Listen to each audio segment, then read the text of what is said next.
This is Dr.RED Panda. In the sexually repressive Middle Ages, what were people's views on sexuality? How is this connected to the intense witch hunts of that era? Hello, I'm Dr. Red Panda, and today we'll explore how Europeans channeled their perverse sexual desires in a time of strict rules and sexual repression. The peculiar views on sexuality in the Middle Ages. In the Middle Ages, Christian ideology dominated European society, where asceticism and chastity were considered the highest virtues. Monks and nuns led lives of celibacy and abstinence to avoid sexual temptation. Many theologians even viewed marriage as immoral, arguing that the physicality involved in marriage was impure. Those who engaged in physical intimacy were believed to incur sin. In God's earthly kingdom, just as in heaven, there was no marriage or unions. They declared that Christians have no obligation to marry for procreation, citing the virgin birth of Jesus. Moreover, since the final judgment is imminent and our world is on the brink of destruction, there is even less reason to have children. Regarding companionship in life, Bishop Augustine of Hippo believed that when a man feels lonely, it is far better to seek a male friend than to pursue a female companion. This is because a relationship between a man and a woman inevitably leads to physical union, which is tainted by greed. If emotions are also involved in such a union, the situation becomes even worse. The famous Christian philosopher Saint Jerome also stated that an unmarried woman focuses entirely on God, making her both physically and spiritually pure. In contrast, a married woman is preoccupied with worldly matters and with pleasing her husband. Therefore, the saintly task is to use the acts of holiness to chop down the tree of marriage. These theologians further proclaimed that celibacy is an extraordinarily great, wonderful, and glorious way of life, superior and most noble. While marriage is filled with earthly concerns, celibacy is abundant in heaven. From this, it is clear that sexual activity was viewed as extremely sinful by medieval theologians. Ideally, a person should become a monk or nun and practice complete chastity. However, since most people cannot achieve total abstinence, what should they do? They should get married. In the Middle Ages, sexual activity was only permissible within marriage. It was considered moral and legal solely in that context. However, as seen in the statements of earlier theologians, marriage was also viewed as impure in their eyes. So, don't think that being married gives you the freedom to indulge in love at will. That's a naive notion.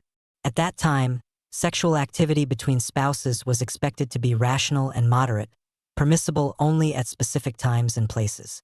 Engaging in intercourse during all fasting days and religious festivals, there were over 270 such days, or during a wife's unclean period, pregnancy, or breastfeeding was deemed inappropriate. The primary purpose of marital sex was procreation. Seeking sexual pleasure was considered a misuse of sexual relations. In other words, any extramarital sexual activity that wasn't aimed at reproduction was seen as sinful, while excessive affection between spouses was frowned upon.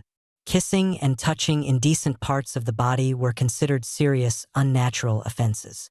Since even married couples could not freely indulge in love, it followed that all other sexual behaviors were viewed as sinful. This encapsulates the medieval European perspective on sexuality. We all know that the pursuit of pleasure is a fundamental aspect of human nature.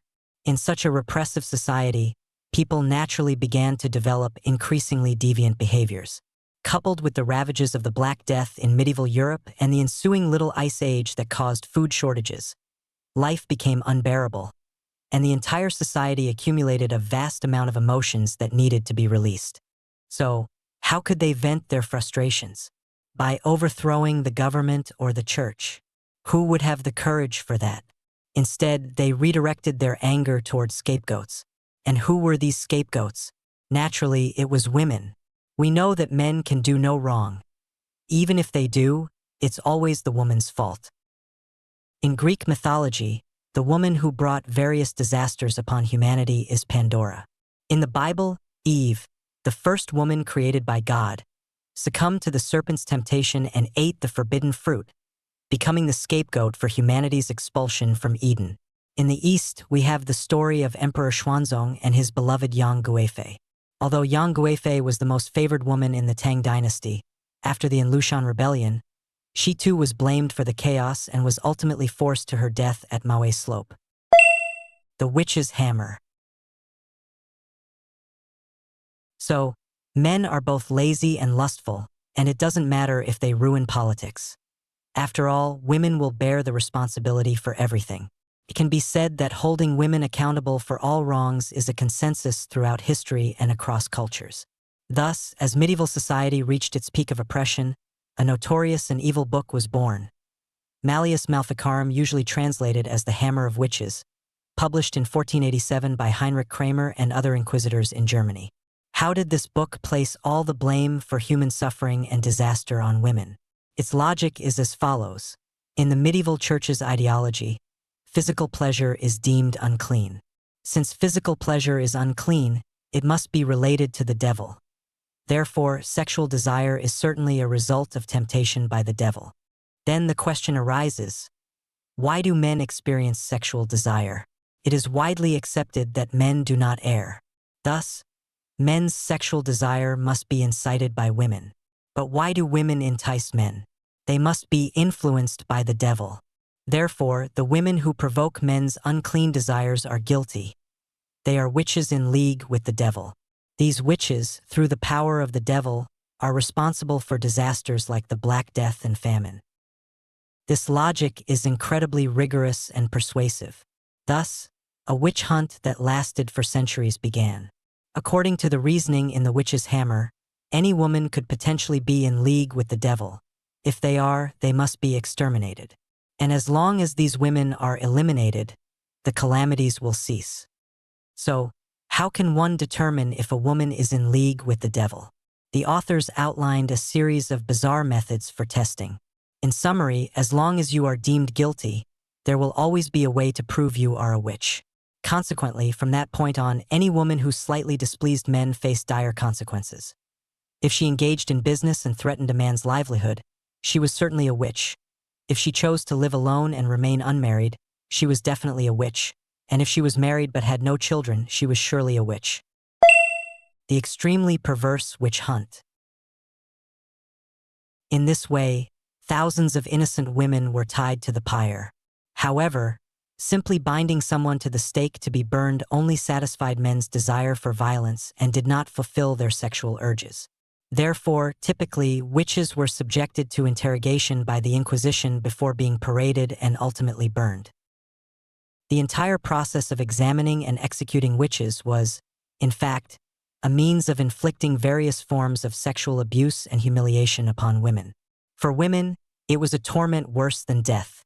For men, it was a delightful experience.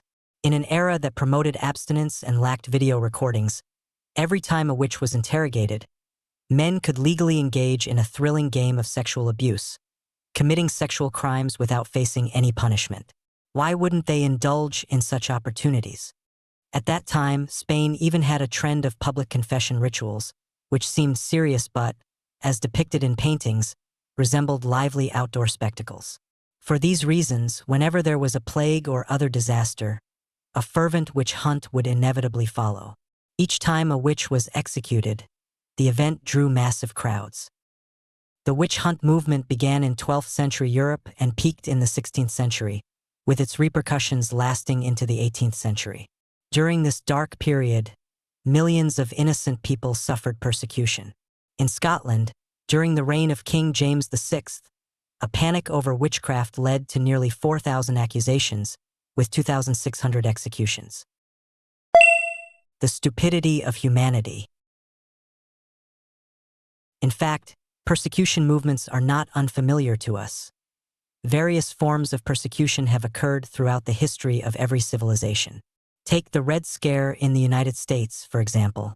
However, a persecution movement like the European witch hunts, which targeted a specific gender, lasted so long, and had such a wide-ranging impact, is indeed unparalleled in history.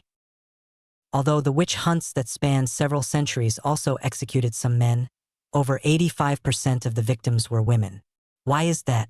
Because the occurrence of persecution movements often stems from people's emotional needs for release, and the emotions that drove the witch hunts were some of the most powerful and dominant.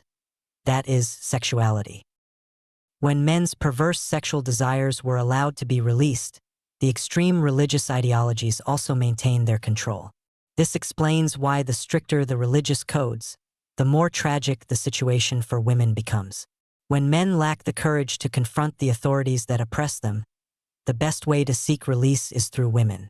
As long as there are women available for this release, men will not challenge the social order. The rulers of a class society often indulge in their own debauchery while demanding that ordinary people strictly adhere to moral codes. Interestingly, men often find it difficult to recognize that their desires are suppressed by these moral codes, and they may even develop a delusion of being beneficiaries of the system, actively seeking to uphold the social order. Why is that? Because they fear that if this social order is overturned, they will lose their dominance over women.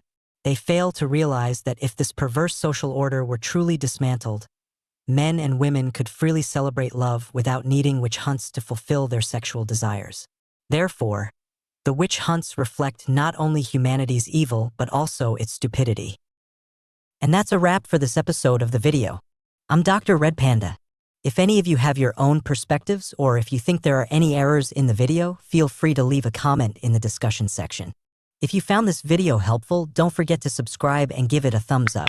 Until next time, take care.